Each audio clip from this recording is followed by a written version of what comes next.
ಸರಿ ಇಲ್ಲದೆ ಯಾರ್ಯಾರು ಬರೆದಿದ್ರೆ ಅವ್ರ ಮೇಲೆ ಎಲ್ಲರ ಮೇಲೆ ಕೇಸ್ ಹಾಕ್ಸ್ತೀನಿ ನಾನು, village administrative officers.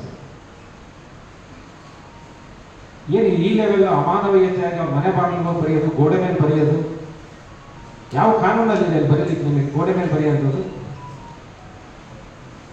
ಗೌರವಾನ್ವಿತವಾಗಿ RBI guidelines ಪ್ರಕಾರ ಹೇಗೆ ಮಾಡಬೇಕು ಅನ್ನೋದನ್ನ ಕ್ಲಿಯರ್ ಕೊಟ್ಟಿದ್ದಾರೆ. RBI ಗೈಡ್ಲೈನ್ಸ್ ಹೆಂಗೆ ವಸೂಲು ಮಾಡಬೇಕು ಅಂತೇಳಿ. ನೀವು ಬಲಾಢ್ಯ ಕರ್ಕೊಂಡು ಹೋಗೋದು, ರೌಡಿಗಳಿಗೆ ಕರ್ಕೊಂಡು ಹೋಗೋದು, ಕೆಟ್ಟ ಕೆಟ್ಟ ಭಾಷೆಯಲ್ಲಿ ಅವ್ರನ್ನ ಬೈಯೋದು, ಈ 4 ಜೊತೆಗೆ BNS ಜೊತೆಗೆ ಬೇರೆ ಎಲ್ಲ CRPC ಎಲ್ಲ ಅಟ್ರಾಕ್ಟ್ ಆಗುತ್ತೆ. ಹಾಗಾಗಿ ನೀವು ಏನಾದರೂ ಬರೆದಿದ್ರೆ ಯಾರಾದ್ರೂ ಮನೆ ಬಾಗಿಲಿಗೆ ನಾನು ಇವತ್ತು ಒಂದೇ ದಿನ ಸಮಯ ಕೊಡ್ತೀನಿ, ನಾಳೆಯಿಂದ ನಮ್ಮನ್ನೆಲ್ಲ ಪರಿಶೀಲನೆ ಮಾಡ್ತಾರೆ ಅಧಿಕಾರಿಗಳು. ಅವರು ಒಂದು ವಾಟ್ಸಪ್ ಏನು ಮಾಡಿದ್ರೆ ಅದರ ಮೇಲೆ ನಾವು ಅಫೆನ್ಸ್ ಆಗ್ತೋಗ್ತೀವಿ. ಮನೆ ಬಾಗಿಲ ಮೇಲೆ ಬರೆಯೋದು, ಪೇಸ್ಟ್ ಮಾಡೋದು.